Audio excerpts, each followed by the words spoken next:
Good morning, Texoma. I'm Ashley Fitzwater. This morning, we're talking about the MSU Burns annual Fantasy of Lights. No, it's not Christmas just yet, but in just 2 weeks, many are gathering to get the annual tradition and $40,000 event ready to go.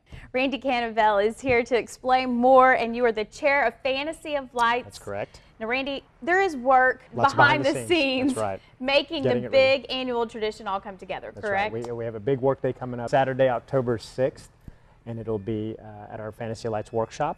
Lots to do. We try to clean up all the displays, get them ready for that December 7th Friday opening. So lots to do for everybody. And you know, it's so exciting to think that we're even nearing that time. Right. Fantasy of Lights in general. You know, I know we're about 2 weeks out from that work day. Like we mentioned, we're going to tell you how you can get involved. But in case people are new to Texoma, or, you know, maybe they've gone out there and enjoyed the festivities and enjoyed everything that it really has to offer, but they're not sure about the history. And, you know, if you've ever missed out on a Fantasy of Lights inside Texoma, you're in for a treat today, because the story, Randy, is just amazing. It's Wichita Falls' official kickoff, I think, for the holiday season. And so it's the first Friday in December every year, but it dates all the way back. It's about 70 years old, this tradition, going back to Mr. and Mrs. L.T. Burns of Wichita Falls. And they were just a couple living here in Wichita Falls, and it started with a small Christmas tree and a light bulb, and it's grown to what it is today. And so we're very fortunate to have it here in Wichita. It's pretty neat to think that a couple, you know, has turned this into such a big tradition. Whenever this kicks off, there are lots of different things to see, lots of different displays out there. What are some of those displays? It's a mixture of holiday themes and also storybook themes from, you know, childhood characters that we would all know, such as you know, Snow White and the Seven Dwarfs, going all the way to Cinderella. And then we have some holiday themes that kind of commemorate the Christmas season. But there's a lot of different things. And some of these displays are, gosh, 30 plus years old, and some of them are fairly new. But this year the focus was to getting them all restored and getting them fixed to where they look pretty much brand new. And so that was the goal this year.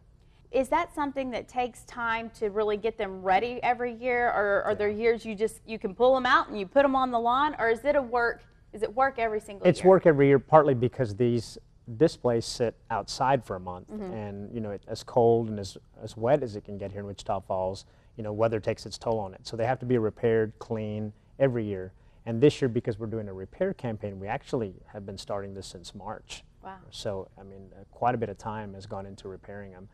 The work day is basically to get the community involved, come out and clean them, repair whatever last minute repairs we need to make. That way, starting after Thanksgiving, we start putting them out on the MSU lawn, on the Hardin lawn. So it's exciting. It is very exciting. Now, is this something that you do every so often, that you have something where it's, you know, we're actually restoring these? Has this ever been done before? When I took over last year, it was just kind of learning the process of Fantasy Lights, all the behind the scenes work. This year we were actually able to raise money, extra money, to get all this repaired, having a full refurbishment campaign. Normally what we do on the work days and in past years is just clean them up, try to fix what we can, but this year we're talking about a full restoration. Wow. And some things people won't be able to see, but you'll notice the mechanics are smoother, things won't be breaking down because of the weather, so really putting a touch on some of these older displays. And it's neat to take a pride in that, and to, you know, continue that history for future generations, of course. And that's why we ask the community to come out, because it's their display. This is for Wichita Falls. It's not, yes, it's on MSU's lawn, but the community actually funds it and keeps it operating. And I think that's an important thing to note, because again, this started with the family, and it actually really has no part of MSU other than the fact that that's where it sits, correct? Correct. Originally it was on Mr. and Mrs. L.T. Burns' front lawn on Clarinda, and then in the 70s it was moved to Archer City for a while after the death of Mr. and Mrs. Burns, and then it sat in storage for a while, and then it was donated to MSU on the grounds that the public could view it for free. But since it has nothing to do with academics or education, it has to be funded privately through donations and community involvement.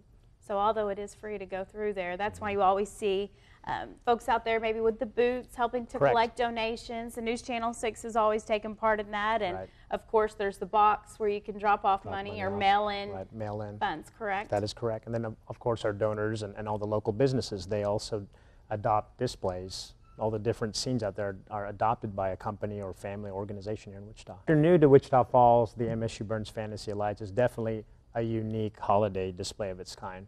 there are a lot of lighted displays across the United States, but this is the one that has actual figurines, displays, and they're themed. They're not just LED lights, you know, on the lawn. It's actually a bunch of different caricatures and storylines. So, and they all flow together, so that's what's nice.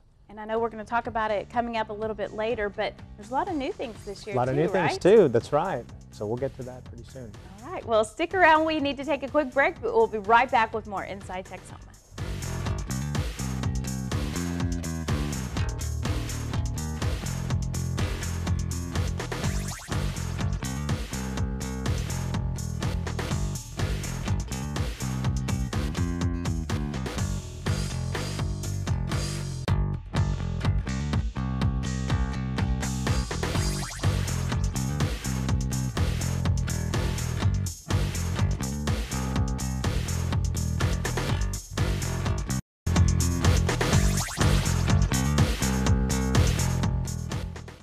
Welcome back to Inside Texoma. Once again, we are talking about the Fantasy of Light, specifically the workday involved to really making this annual Christmas holiday tradition come alive in the falls. Now, Randy, we're talking a little bit about, you know, the history of it, but now we're going to move into the workday, and like you said, this year there's a lot to do, so you really need the community's support. Well, the first thing I want to say is, you know, lunch will be provided that day, and everybody loves free food, so that's always nice to mention. But it'll be Saturday, October 6th from 9 a.m. to 4 p.m. and it'll be at the Fantasy of Lights warehouse that's located right off of Greenbrier behind the Walmart on Southwest Parkway. And I can give directions to that. People can contact me at my phone number if they need more detailed directions. But everybody's invited. In years past, we've had the school district come out. Shepherd Air Force Base will be out this year.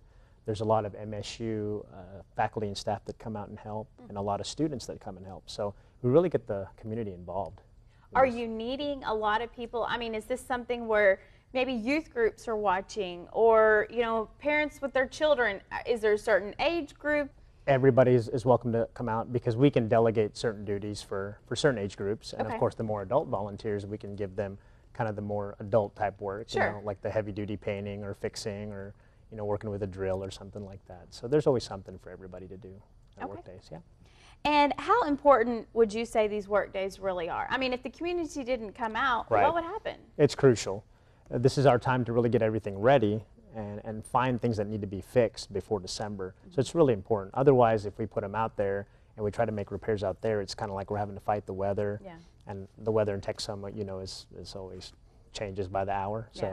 So it's good that we have this closed space, this time delegated to really get it all done. And I guess if there is a major problem, that gives you time to have it ready to go or repaired. As old as some of these displays are, finding the parts is not readily available like they used to be, so we sometimes have to rebuild them from inside out, and so that's what we did this year. Goodness. Now, is there anyone, because I know you had talked about this in previous years, if there's someone who is skilled, maybe an electrician or someone who knows just certain things about mechanics or displays, carpenters, you know, you're really looking for those individuals as well, right? We kind of consider those gifts in kind, because although they can't give the money, they can provide their talent, and that's really, I need that sometimes more than the money, because you can get the labor done right there. But if anybody's interested, they can contact me.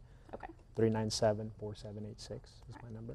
And you see that number there on your screen. We will also make sure to put up more information so you can get in contact with Randy on our website, newschannel6now.com. Just click on the Inside Texoma tab, and you know, you can always find more. And the best part, you know, of course, volunteering and giving a little bit of your time, but you said lunch is provided. Lunch is provided. This year on the border of Wichita Falls, we'll be providing the food. In years past, I've always ordered it myself and had MSU Catering do it. This year it's going to be on the border providing the food. So enchiladas, rice and beans. And they also donated and adopted one of the displays, which we can talk about later. So on the border, Wichita Falls has a big thank you. Definitely. Now this is from 9 to 4. Are you needing people, let's say maybe you have other plans that day, you have something that morning or something that afternoon. Can you work a shift basically? A lot of people tend to come out and work for 2 or 3 hours or up until lunch, or they'll come after lunch and help out. So it's whenever you can come. That 9 to 4 is not a set time. You can come anytime and help out, whether it's 30 minutes or the whole day. We are going to take another quick break, and then we're going to come back and tell you more about that repair campaign, how you can get involved, also how you can help in donations and helping this to continue on. So stick around, much more after the break.